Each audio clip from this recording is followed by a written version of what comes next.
Hello and welcome to the Grade 3 technique lesson on finger tapping. So this is just double hand tapping, double finger tapping. We're just going to be using an A minor arpeggio first to start off with. So we're going to play the note A here, first finger on the 5th fret at the top E string. Then you're going to tap on to note C, either with your 3rd or your 4th finger. I mean, I find if you're going to use your 3rd finger, you have to angle your hand a little bit so your fingers can kind of almost go down the fretboard. So I'm going to use my 3rd finger. It's a stronger finger as well. So you've got A, C, and then E, 12th fret on the top E string. So these are notes we're going to use to start off with. And I'll show you some different patterns you can do with just these 3 notes here. So what we're going to start off with, we'll start off with an ascending pattern. So you can play A. So either play it with just like a flick of your finger. By the way, I'm using my middle finger on my right hand because I've got my plectrum in between my thumb and 1st finger. So I'm using my 2nd finger here, either just flick the string like you would almost like a pull off, or just play the 1st note with your plectrum. Then you're going to tap on, you're going to hammer on with your 3rd or 4th finger, that was on the 8th fret. So that's just a hammer on, and then you're going to hammer on again, but this time with your right hand, if you're right-handed, with your plectrum hand on the 12th fret. So it's a combination of hammer-ons. So you're going to either play or flick the string, and then hammer on again. Okay, if I do that with distortion, you'll be able to hear that a lot more clearly. So, and all you're doing is just repeating that little pattern. So you got, and when I do repeat, make sure that your 3rd finger or 4th, make sure the finger that's on the 8th fret, make sure that's clear before you pull off again to get the 3 notes nice and clean. Yeah? Okay, so if I just loop that round.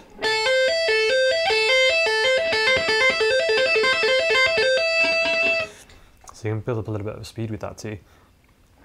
Okay, so the next one, similar kind of thing, we're just going to go back down the other way, so in descending order. So you're going to play the first one, is going to be 12th fret with your right hand, or your plectrum hand, and then you're going to pull off, so make sure your 3rd or 4th finger is on the 8th fret there before you pull off. So it's going to flick the string, so you're going to tap first, flick the string to 8th, and then pull off, as you normally would do, to the 5th fret, which is where your 1st finger is, so keep that one on all the time. And again, just going to tap on again, so repeat, pull off, tap. So when you do tap with your plectrum hand, make sure your finger is on the 8th fret. Getting ready there for the pull off. So when you go quite quickly, they're almost gone at the same time. So your right hand or your plectrum hand needs to go on first, slightly before your left hand finger there. But so I'll play it with distortion so you can hear that.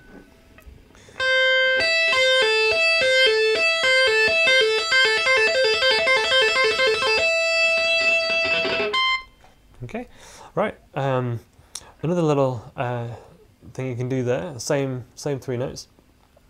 You can do like a double tap, or you could do the 4 notes. I could reach one if you like. So you got the first one. If you just do 4 notes, I'm going to do.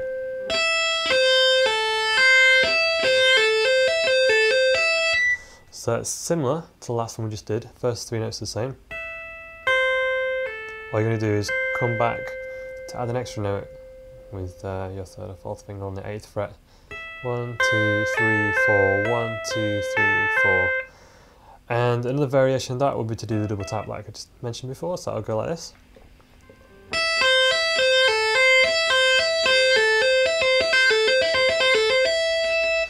So you got 6 notes, a pattern of 6 notes. So 1, 2, 3, 4, 5, 6. 1, 2, 3, 4, 5, 6. Yeah, okay, so lots of different things you can do. Another way you could play this, another variation, would be to go to an open string. You might find it's easier to do with your little finger. To do with your 3rd finger. Play it with distortion.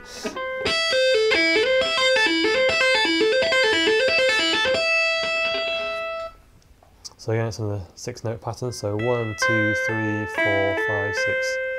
Or that's way around. So 1, 2, 3, 4, 5, 6. Okay, so all we're doing there is first 3 notes the same as that previous pattern. So 1, 2, 3. Next time you're just going to pull off with your first finger, open string, hammer back on again. Little finger goes back on again on the 8th fret, and 12th. Okay, so when you're playing through this, because we're tapping on with different hands, different fingers, if you can try and keep each note the same volume or thereabouts, try and keep an even volume. I know it's a lot easier with the distortion. You don't have to push on as hard, you don't have to tap on as hard as you would do when it's clean to be able to hear it. Distortion kind of, the game makes it a little bit more sensitive, so it makes it a little bit easier, to be honest with you. But when you're doing clean, yeah, maybe tap on a little bit, or just turn it up a little bit. Yeah. Okay, so another thing I'm doing, also with distortion, you might find that the strings here, you don't want them ringing out. So when you're going like this, you don't want excess noise. So what you want to do is use the palm of your right hand and just rest it on the strings here to keep those under control. So when you start doing this, the other strings aren't going to make a lot of noise and you're not going to be able to hear it. So you want to be hearing the notes you're playing. Okay, so to move on, we're just going to change the arpeggio slightly. We're going to move, instead of tapping the 12th fret here, we're going to move up to the 13th fret. And this is going to produce the F chord. So I'll show you those two together.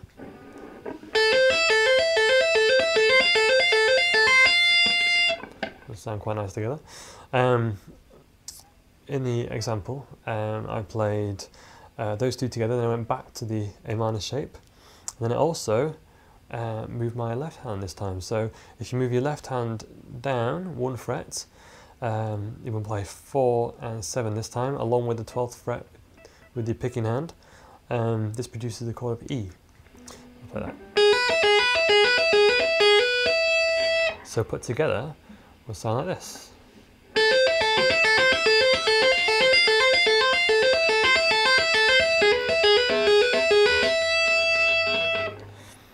Okay.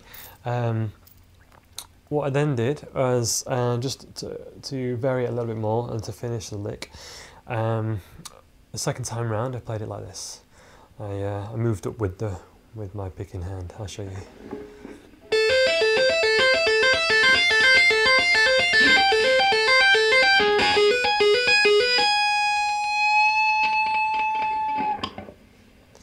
Okay, so all I did there was kept the shape the same for the first 3 arpeggios with the left hand, just went to 13th fret with my picking hand, and then went up to 15th fret. Then for the next one, to do the E chord, I moved my left hand down as I normally would do. Instead of playing a 12th fret, I'm playing a 16th, which is the high G sharp. And then pushed up and bent the string up to the 17th fret, which is a note A, which sort of finishes the lick nicely. So I'll play that with distortion so you can hear it. So from here on E,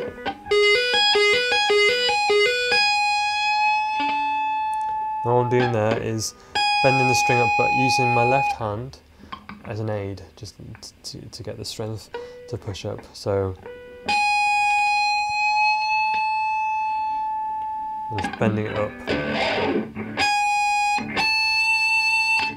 to there, to the 17th. It's like going.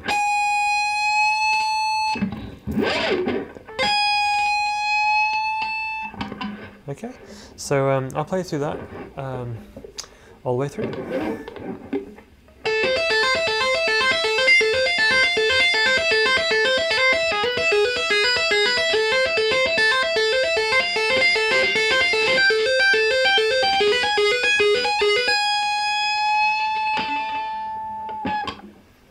Cool. Right, thanks a lot. I hope you've enjoyed this. And I'll see you again sometime. Thanks.